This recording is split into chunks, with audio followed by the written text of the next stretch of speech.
Hello students, welcome to the my YouTube channel math and English का खेल। चलिए यहाँ पे परसेंटेज से रिलेटेड क्वेश्चंस को सॉल्व करते हैं। अगर आप परसेंटेज से रिलेटेड क्वेश्चंस को सॉल्व नहीं कर पाते हैं तो इसको आप ध्यानपूर्वक देखेंगे, समझेंगे।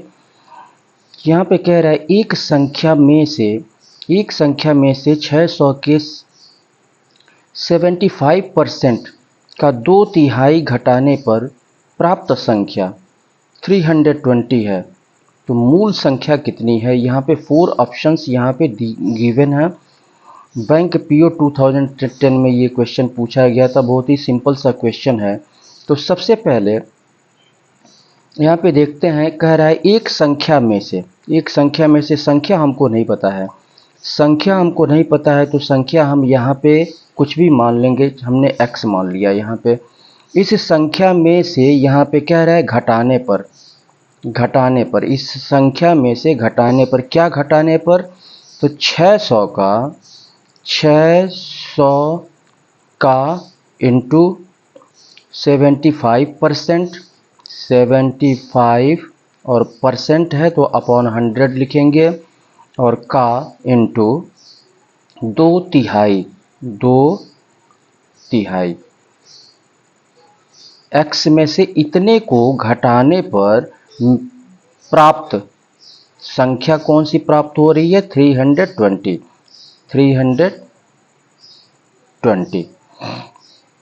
अब यहाँ पे इसको कैंसिल कर देते हैं। 2 जीरो से 2 जीरो कैंसिल हो जाएगा, और ये 3 से ये 2 टाइम्स में ये कैंसिल हो जाएगा। अब ऊपर 2 इंटू 75 इंटू 2 बचा, इसको मल्टीप्लाई कर लेंगे। तो x माइनस 2 दूना 4 और 4 पचे 20 और 4 सत्ते 28, 2 30, यानी 300 हो जाएगा। ये 300 इक्वल टू 320। अब यहाँ पे -300 को इक्वल के राइट साइड में ले जाएंगे। -300 को इक्वल के राइट साइड में ले जाएंगे तो ये प्लस 300 हो जाएगा। इधर बचेगा इक्वल की इस साइड में, यहाँ पे x बचेगा। 320 उतार लेंगे यहाँ पे, और ये हो जाएगा प्लस 300। तो x इक्वल टू यहाँ पे हो जाएगा, x इक्वल टू 320 में 300 को प्लस कर लेंगे यहाँ पे, तो 620 हो जाएगा, 620। और यहाँ पे कह रहा है मूल संख्या कितनी है? तो मूल संख्या हमने x माना है, और x का वैल्यू यहाँ पे 620 निकल के आ गया। यही जो है आंसर हो जाएगा 620, यानी ऑप्शन आपका बी सही होगा। तो चलिए इसके बाद से नेक्स्ट क्वेश्चन को सॉल्व करते हैं।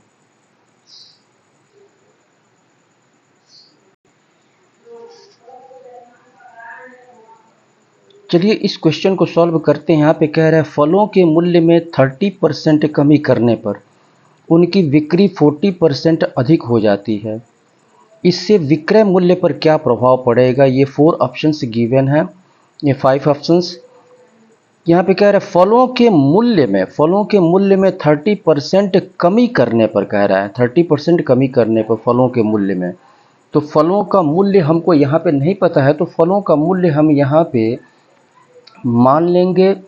और यहाँ पे कह रहा है उनकी बिक्री, यहाँ पे बिक्री भी हमको नहीं पता है, तो बिक्री भी हम यहाँ पे मान के चलेंगे। फलों का मूल्य भी मानेंगे और बिक्री भी हम मानेंगे। तो यहाँ पे फलों का मूल्य हम पर यूनिट यहाँ पे हम फलों का मूल्य पर यूनिट यहाँ पे मान लेंगे। तो यहाँ पे पहले मूल्य, यहाँ पे सॉल्यूशन यहाँ से स्टार्ट होता है। इसको स्टेटमेंट मैं लिख रहा हूँ आपके समझने के लिए। पहले मूल्य यहाँ पे ₹100 पर यूनिट का मतलब यानी प्रति इकाई, पर यूनिट यानी प्रति इकाई। पहले यहाँ पे मान लिया हमने कि पहले मूल्य ₹100 प्रति इकाई थी। प्रति इकाई यहाँ पे मैंने लिखा है प्रति इकाई 100 रुपये। तो यहाँ पे अगर बिक्री जो है 100 होती थी, 100 इकाई होती थी, तो यहाँ पे बिक्री, कुल बिक्री यहाँ पे कुल बिक्री हमने मान लिया, ये भी मान लिया कि 100 इकाई, 100 इकाई। यहाँ पे हमने लिखा है प्रति इकाई, यानी एक इकाई का मूल्य, एक इकाई का मूल्य 100 रुपीज़ है, ठीक है। और यहाँ पे बिक्री हो रही है 100 इकाई, केवल इकाई है यहाँ पे 100 इकाई, ठीक है। तो यहाँ पे 100 इकाई, तो यहाँ पे हम निकाल लेंगे कि कुल सॉरी यहाँ पे प्रति इकाई है, तो यहाँ पे कुल बिक्री हम निकालेंगे यहाँ पे पहले मूल्य, यानी यहाँ पे कह रहा है तो 100 प्रति इकाई, तो कुल बिक्री 100 इकाई, तो पहले कुल मूल्य कितना हो जाएगा, पहले कुल मूल्य तो 100 का 100 में हम क्या करेंगे, मल्टीप्लाई कर देंगे, तो पहले कुल मूल्य कितना हो जाएगा, यहाँ पे लिख दे रहे हैं पहले कुल मूल्य, तो ये हो जाएगा 100 प्रति इकाई है और 100 इकाई बिक्री हो रही है, तो कुल मूल्य कितना हो जाएगा, 100 का 100 में मल्टीप्लाई कर देंगे यहाँ पे, तो ये हो जाएगा 1 1 जा 1 और 4 0 1 2 3 4 4 0 10,000 रुपीज़ हो जाएगा, ये 10,000 रुपीज़।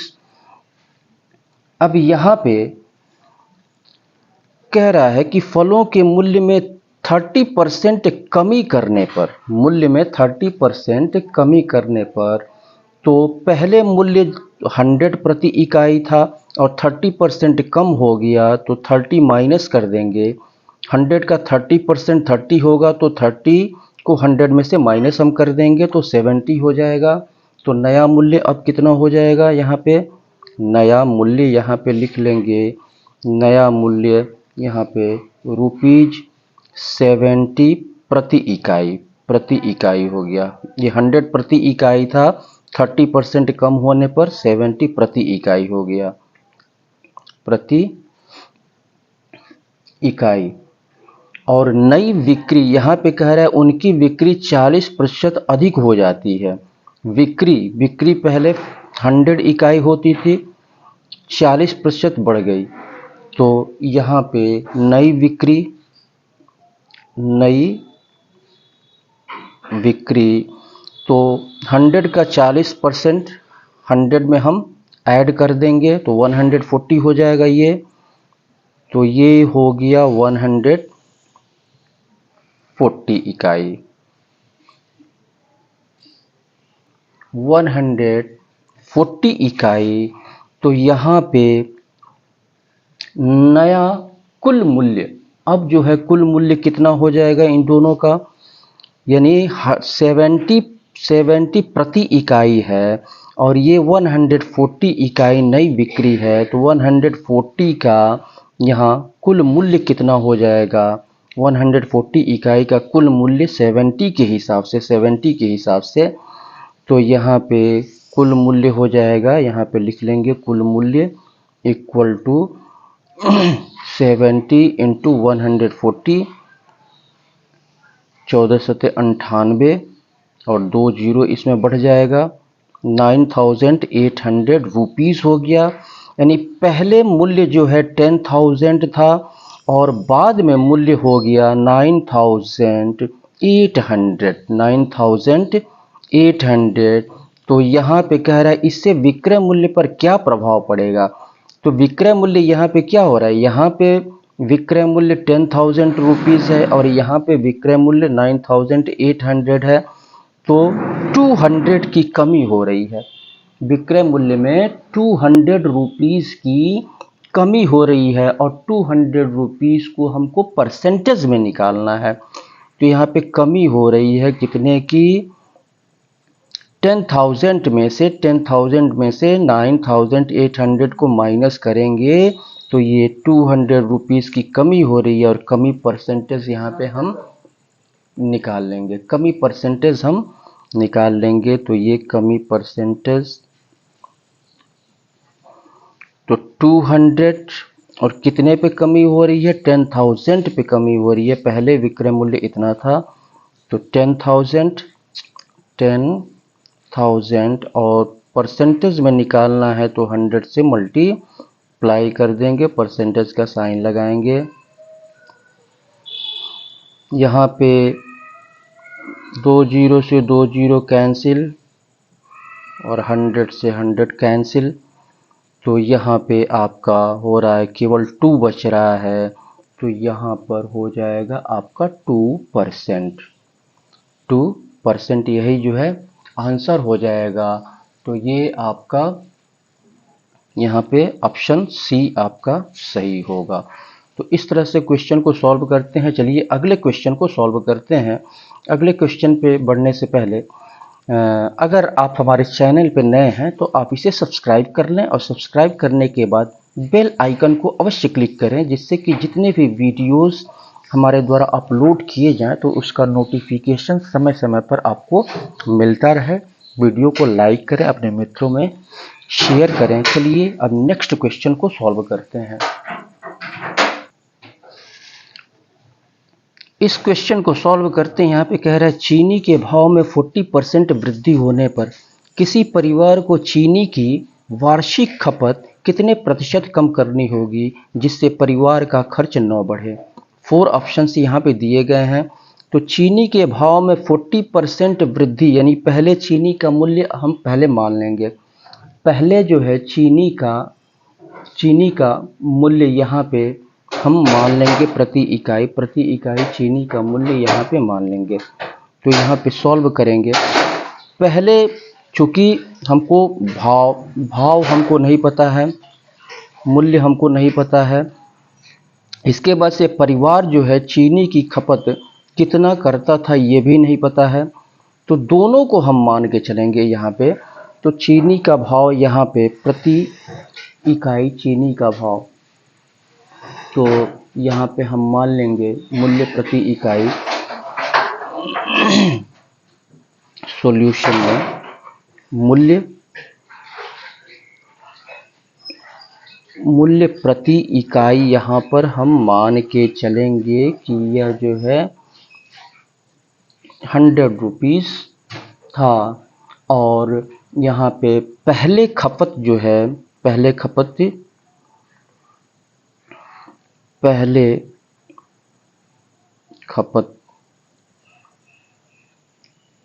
यहाँ पे होता था 100 इकाई। यहाँ पे मूल्य जो है प्रति इकाई, यानी एक इकाई का मूल्य यहाँ पे 100 रुपीज़ है, एक इकाई का मूल्य 100 रुपीज़ है। और यहाँ पे 100 इकाई खपत होती थी, तो कुल मूल्य कितना हो जाएगा इसका इसमें मल्टीप्लाई कर देंगे।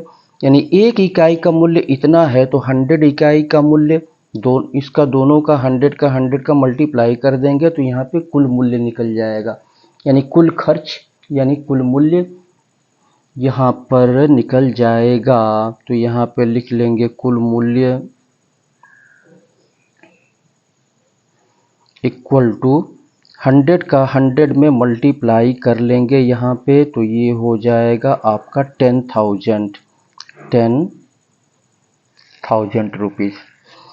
10,000 रुपीज़ यहाँ पे हो गया। अभी यहाँ पे कह रहा है चीनी के भाव में 40% वृद्धि करने पर, चीनी के भाव में 40% वृद्धि करने पर, चीनी के भाव यानी मूल्य, तो यहाँ पे प्रति इकाई 100 है, तो नया मूल्य कितना हो जाएगा 40% के वृद्धि पर, 40% के वृद्धि पर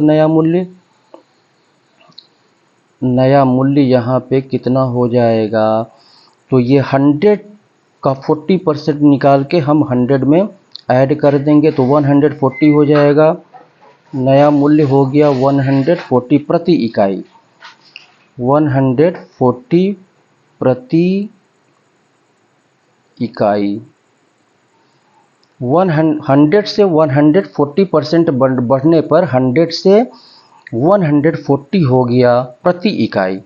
100 से 140 हो गया प्रति इकाई यानी एक इकाई। तो अब यहाँ पर इसके बाद से कह रहा है किसी परिवार को चीनी की वार्षिक खपत, तो यहाँ पे हमने खपत माना है 100 इकाई, कह रहा है कितने प्रतिशत कम करनी होगी। तो अगर हम मान लें कि x कम करनी होगी उसको, तो 100 में से क्या करेंगे, यानी इतनी खपत होती थी तो x माइनस कर देंगे, तो यहाँ पे नया खपत यहाँ पे निकलेगा, नई खपत। तो ये 100 में से हम x माइनस कर देंगे। अब यहाँ पे ये नया मूल्य प्रति इकाई और नई खपत यहाँ पे जो है इतनी इकाई हो गई, इतनी इकाई। तो यहाँ पे इस इतनी इकाई का कुल मूल्य यानी एक इकाई का मूल्य यहाँ पे 140 हो गया, एक इकाई का मूल्य 140 हो गया। तो इतनी इकाई का मूल्य, तो यहाँ पे मल्टीप्लाई कर देंगे इन दोनों का हम क्या करेंगे, मल्टीप्लाई कर देंगे दोनों का मल्टीप्लाई कर देंगे यहाँ पे। तो ये हो जाएगा आपका, तो अब जो है खर्च यहाँ पे लिख लेंगे। अब खर्च तो 140 इंटू 100 माइनस x, 140 1 जा 140 और 2 जीरो है, 2 जीरो यहाँ पे रख देंगे और माइनस 140 का x में मल्टीप्लाई करेंगे तो 140x हो जाएगा।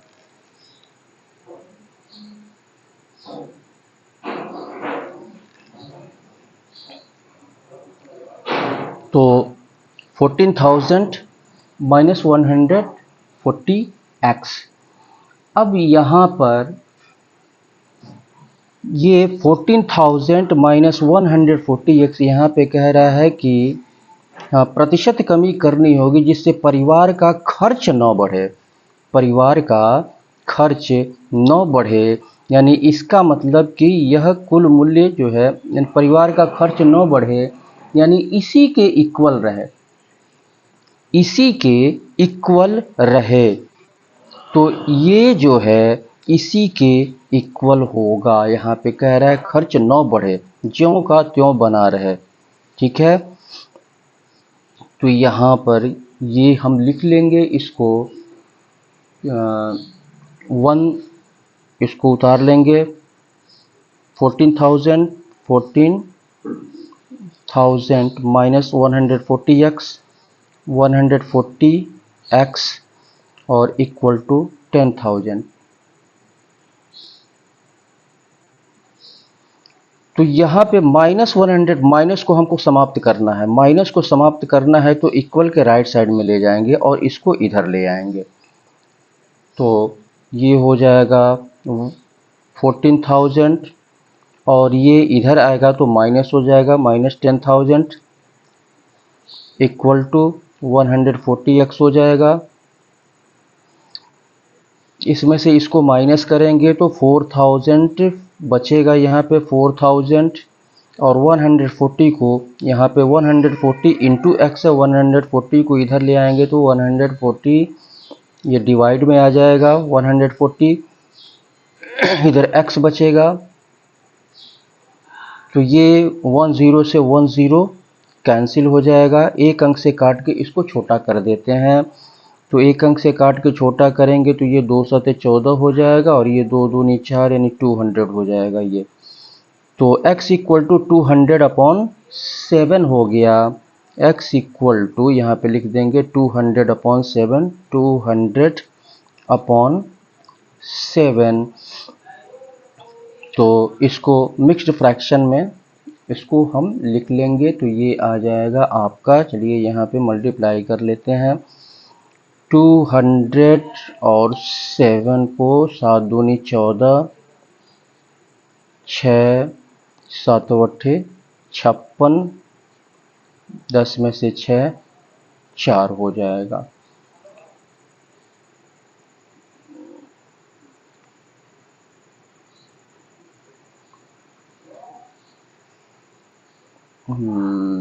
तो ये 28 सही 4/7, 28 सही 4/7, ये प्रतिशत हो जाएगा, प्रतिशत।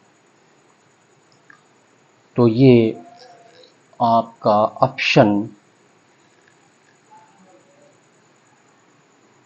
बी आपका सही होगा। चलिए इसके बाद से नेक्स्ट क्वेश्चन को सॉल्व करते हैं। चलिए इस क्वेश्चन को सॉल्व करते हैं। यहाँ पे कह रहा है एक दुकानदार 45 रुपए में एक कॉपी बेचता है, 45 रुपए में एक कॉपी बेचता है तथा 4% लाभ कमाता है, 4% लाभ कमाता है। वह एक पेंसिल बॉक्स 80 रुपए में बेचता है, एक पेंसिल बॉक्स 80 रुपए में बेचता है तथा इस पर 20% लाभ कमाता है। यदि वह प्रतिदिन यानी हर रोज कह रहा है, प्रतिदिन 10 कापियां तथा 6 पेंसिल बॉक्स बेचे तो 2 सप्ताह में वह कितना धन कमाएगा। तो यहाँ पे एक दिन में 10 कापियां और 6 पेंसिल बॉक्स बेच रहा है, तो 2 सप्ताह का मतलब क्या हो गया, 14 दिन हो गया ना। तो 14 दिनों में कुल कितनी कॉपी बेचेगा और कितना पेंसिल बॉक्स बेचेगा, यहाँ पे लिख लेंगे पहले। तो सॉल्यूशन यहाँ से स्टार्ट होता है। तो 2 सप्ताह का मतलब 14 दिन, 14 दिन में कुल कितनी कापियां बेचेगा कुल कितनी कापियां बेचेगा, तो कापियों का यहाँ पे विक्री हम लिख लेंगे, कापियों का विक्री, कापियों का विक्री इक्वल टू एक दिन में 10 कापी बेचता है तो 2 सप्ताह का मतलब 14 दिन में, तो ये हो जाएगा 140 कापी। इसी तरह से पेंसिल बॉक्स की बिक्री, पेंसिल बॉक्स की बिक्री, तो एक दिन में 6 पेंसिल बॉक्स बेचता है तो 2 सप्ताह में यानी 14 दिन में तो 84 पेंसिल बॉक्स। अब यहाँ पे कह रहा है कि एक दुकानदार 45 रुपए में एक कॉपी बेचता है, एक कॉपी का मूल्य 45 रुपए है, तो यहाँ पे 140 कॉपी का मूल्य कितना हो जाएगा, एक कॉपी का मूल्य यहाँ पे 45 रुपए में एक कॉपी बेचता है, तो यहाँ पे 45 रुपए में एक कॉपी बेचता है तो 140 कॉपी का मूल्य यहाँ पे निकाल लेंगे। 140 कॉपी का मूल्य, 140 कॉपियों का मूल्य इक्वल टू 140 गुणे एक कॉपी का मूल्य 45 रुपए है, तो इसको हम मल्टीप्लाई कर देंगे 14×5=70, तो ये 0 हो जाएगा, 14×56 और 7×6 13, तो ये हो जाएगा 63, यानी 0 इतना। 140 कापियों का मूल्य इतना हो गया। तो इसी तरह से यहाँ पे कह रहा है तो 4% लाभ कमाता है, इसको बाद में निकालते हैं। इसके बाद से वह एक पेंसिल बॉक्स 80 रुपए में बेचता है, एक पेंसिल बॉक्स, और यहाँ पे कुल कितना पेंसिल बॉक्स बेचता है, यहाँ पे 84 पेंसिल बॉक्स। एक पेंसिल बॉक्स का मूल्य 80 रुपए है, तो 84 पेंसिल बॉक्स का मूल्य यहाँ पे लिख लेंगे। 84 पेंसिल बॉक्स का मूल्य, पेंसिल बॉक्स का मूल्य इक्वल टू 84 इंटू एक पेंसिल बॉक्स का मूल्य 80 रुपए है, मल्टीप्लाई कर देंगे, 8×4 = 32, और 8 8 64 और 3 67, 6720, 6720 रुपीज़ हो गया। तो यहाँ पे 140 कापी का मूल्य इतना हो गया 6300, और 84 पेंसिल बॉक्स का मूल्य यहाँ पे 6720 रुपीज़ हो गया। तो अब यहाँ पे कह रहा है तो इतने रुपए में बेचता है तो 4% लाभ कमाता है। यहाँ पे कह रहा है क्वेश्चन में कि वह कितना धन कमाएगा, कितना धन कमाएगा, तो 6300 का 4% निकाल लेंगे। यहाँ पे 6300 का 4% और इतने का ही, और इतने ये लाभ कमा रहा है 20% लाभ कमा रहा है।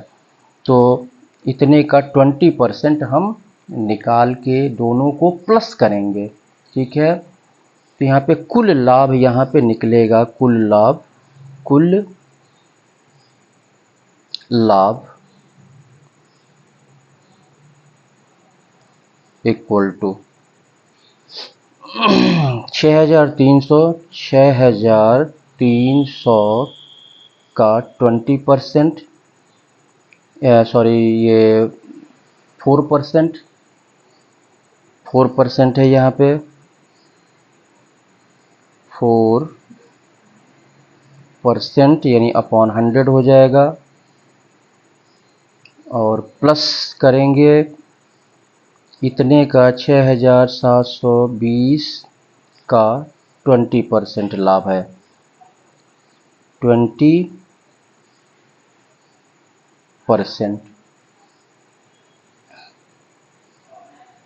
तो यहाँ पे 4 से ये कैंसिल हो जाएगा, 4 एक करने 4 और 4 2500 और 20 2500, 25 से ये कैंसिल हो जाएगा, 25 से ये कैंसिल हो जाएगा, 25 दूनी 50, तो ये हो जाएगा और 252, और प्लस इससे ये कैंसिल हो जाएगा, 5 एक करने 5 और 5 पचे 25, 5 9 45, 5 6 के 30, इतना हो गया। तो इन दोनों को हम ऐड कर देंगे, तो ऐड करेंगे तो ये हो जाएगा 6951, इतना रुपया हो गया 1596। ये जो प्रॉफिट है, यही प्रॉफिट वो जो है दुकानदार कमाता है, प्रॉफिट इतना ये कमाता है। यही जो है आपका आंसर हो जाएगा, यानी ऑप्शन 1596, 1596 ये सही होगा। चलिए इसके बाद से हम नेक्स्ट क्वेश्चन को सॉल्व करते हैं।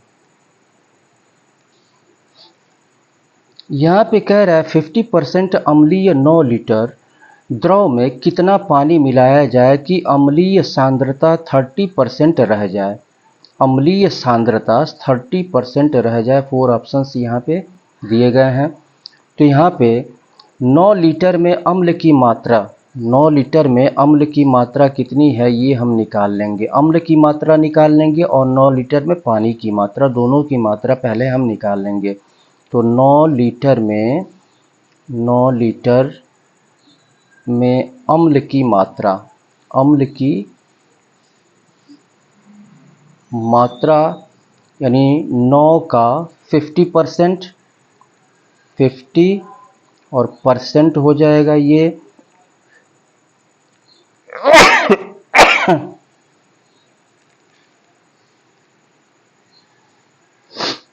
तो यहाँ पे 50 दूनी 100, तो ये 9/2 हो जाएगा। इसको तो पॉइंट में रख लेते हैं, तो 2 चौको 8 और 2 पचे 10, इतना लीटर हो गया। इसके बाद से अब यहाँ पे 9 लीटर यहाँ पे द्रव है, 9 लीटर द्रव है, तो 9 लीटर में 4.5 लीटर यानी आधा तो आपका अम्ल हो गया, आधा अम्ल हो गया। तो इसका मतलब कि आधा यानी 9 लीटर में से इस 4.5 को माइनस करेंगे तो 4.5 लीटर पानी हो जाएगा। तो यहाँ पे 9 लीटर में पानी की मात्रा, 9 लीटर में पानी की मात्रा, 9 लीटर में पानी की मात्रा यानी 9 माइनस 4.5 हो जाएगा, यानी 4.5 लीटर ये पानी की मात्रा हो गई।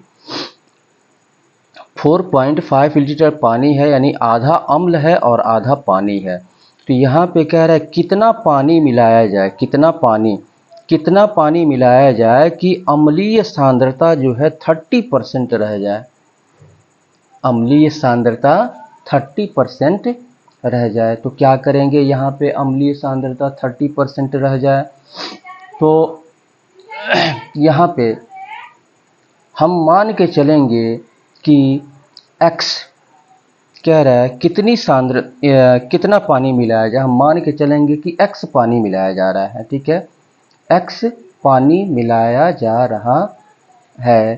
तो यहाँ पर कि 30% रह जाए, अम्लीय सांद्रता 30% रह जाए, तो 4.5 पानी है,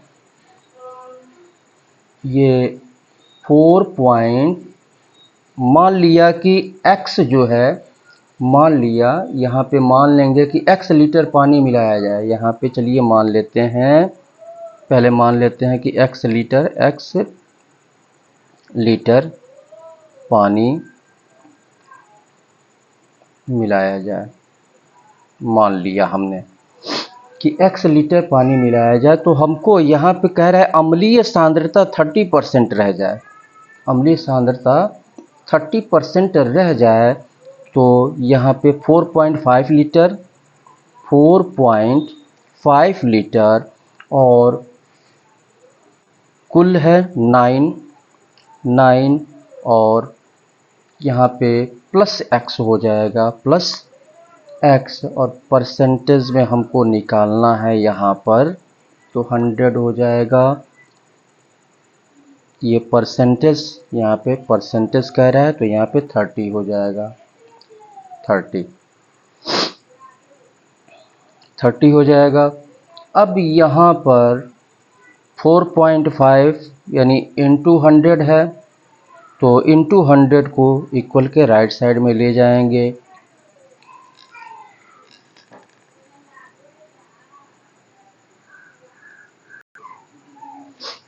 इंटू 100 को राइट साइड में ले जाएंगे तो इधर बचेगा आपका 4.5 upon 9 plus x equal to 30 divided by 100 हो जाएगा ये। तो यहाँ पे 10 से 10 ये कैंसिल हो जाएगा, 3/10 बचेगा, 3/10 बचेगा, 3/10 बचेगा। तो ये हो जाएगा, इसको लिख लेंगे 3/10। तो अब इसका इधर 3/10 चलिए लिख लेते हैं, इसका मल्टीप्लाई हो जाएगा, क्रॉस मल्टीप्लाई हम कर लेंगे, क्रॉस मल्टीप्लाई कर लेंगे तो इसका इसमें मल्टीप्लाई हो जाएगा, इसका इसमें मल्टीप्लाई हो जाएगा। तो ये 3 9 27 27 और प्लस 3x हो जाएगा, 3x इक्वल टू इसका इसमें मल्टीप्लाई होगा तो केवल ये 45 हो जाएगा, 45। अब यहाँ पे 27 को इक्वल के राइट साइड में ले जाएंगे तो माइनस हो जाएगा, इधर बचेगा 3x इक्वल टू 45 और माइनस 27 और 3x इक्वल टू यहाँ पे हो गया 15 में से 7 8 और 3 में से 2 1, ये इससे इसको डिवाइड कर देंगे, इधर जाएगा तो डिवाइड हो जाएगा, 3 6 के 18, यहीं पे डिवाइड कर देते हैं तो x का वैल्यू यहाँ पे 6 आ गया।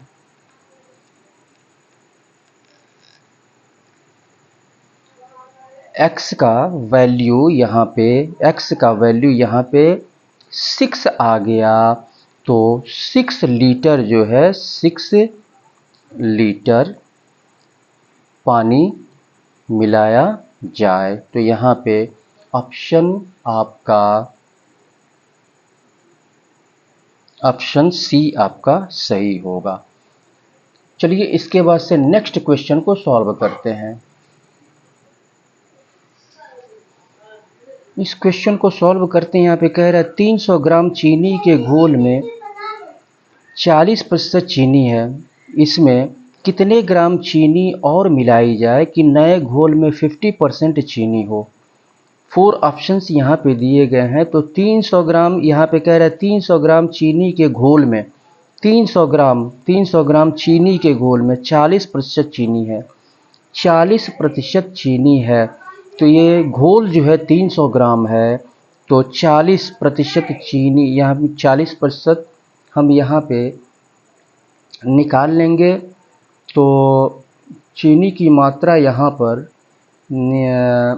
चीनी की मात्रा सबसे पहले तो हम यहाँ पे चीनी की मात्रा हम मान लेंगे। सबसे पहले हम यहाँ पे घोल में चीनी की मात्रा कितनी है, घोल में चीनी की मात्रा कितनी, यहाँ पे कह रहा है 40% चीनी है, 40% चीनी है। तो घोल में चीनी की मात्रा कितनी है ये हम यहाँ पर जो है निकाल लेंगे। तो घोल में चीनी की मात्रा, सॉल्यूशन यहाँ से स्टार्ट होता है। चीनी की मात्रा 300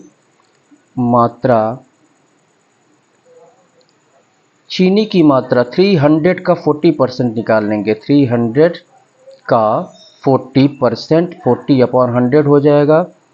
40/100, 2 जीरो से 2 जीरो कैंसिल हो जाएगा, 3 चौको 12 यानी 120 हो जाएगा।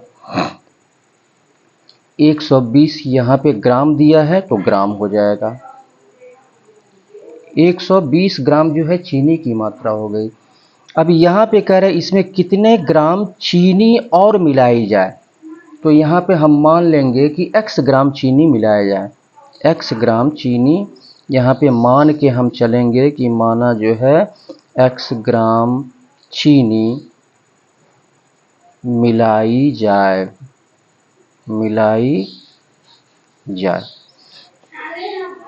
तो x ग्राम चीनी मिलाई जाए तो 120 ग्राम चीनी है, 120 ग्राम चीनी है, इसमें x ग्राम चीनी और मिक्स कर दिया गया। तो ये x ग्राम जो चीनी है इसमें मिक्स होगा और फिर 300 ग्राम चीनी, 300 ग्राम ये जो घोल है, 300 ग्राम जो घोल है उस घोल में ये x ग्राम चीनी होगा। तो इसको डिवाइड करेंगे और 100 से, यहाँ पे परसेंट कह रहा है, परसेंट 100 से मल्टीप्लाई करेंगे तो 300 में भी ये मिल जाएगा x, और 100 से इसको मल्टीप्लाई करेंगे तो ये 50 के इक्वल होगा। ये परसेंट हो गया तो ये केवल 50 हो जाएगा। अब यहाँ पे इसको हम सॉल्व कर लेंगे, 100 को उधर ले जाएंगे तो इधर बचेगा 120 और प्लस x अपॉन 300 और प्लस x इक्वल टू 50/100। ये 50 दूनी 100, 1/2 हो जाएगा। क्रॉस मल्टीप्लाई हम कर लेंगे तो ये 3 है, 300 प्लस x इक्वल टू 2 का इधर मल्टीप्लाई करेंगे, 12 दूना 24 यानी 240, 240 और प्लस 2x। x को एक तरफ करेंगे, यहाँ पे x को एक तरफ करेंगे यहाँ पे, तो 240 को इधर ले जाते हैं, x को उधर ले जाते हैं तो ये हो जाएगा आपका 300 minus 240 equal to 2x minus x हो जाएगा। तो ये 60 हो जाएगा और इक्वल टू x हो जाएगा। तो यहाँ पे x का वैल्यू, यहाँ पे x हमने माना है, x माना x ग्राम चीनी मिलाई जाए तो x का वैल्यू 60 आ गया, यानी ये 60 ग्राम हो जाएगा। 60 ग्राम चीनी यहाँ पे कह रहा है क्वेश्चन में कह रहा है कि कितने ग्राम चीनी और मिलाई जाए। तो 60 ग्राम चीनी और मिलाई जाए तो नए घोल में 50% चीनी हो जाएगा। तो ये ऑप्शन जो है सी आपका सही होगा। तो इस तरह से क्वेश्चन को सॉल्व करते हैं। अगर आप हमारे चैनल पर नए हैं तो आप इसे सब्सक्राइब कर लें और सब्सक्राइब करने के बाद बेल आइकन को अवश्य क्लिक करें, जिससे कि जितने भी वीडियोस हमारे द्वारा अपलोड किए जाएं तो उसका नोटिफिकेशन समय समय पर आपको मिलता रहे। और वीडियो को लाइक करें, अपने मित्रों में शेयर करें। इसी के साथ मैं सुशील कुमार आपसे विदा लेता हूं। फिर नए वीडियो के साथ आपसे मुलाकात होगी। तब तक के लिए बहुत बहुत धन्यवाद।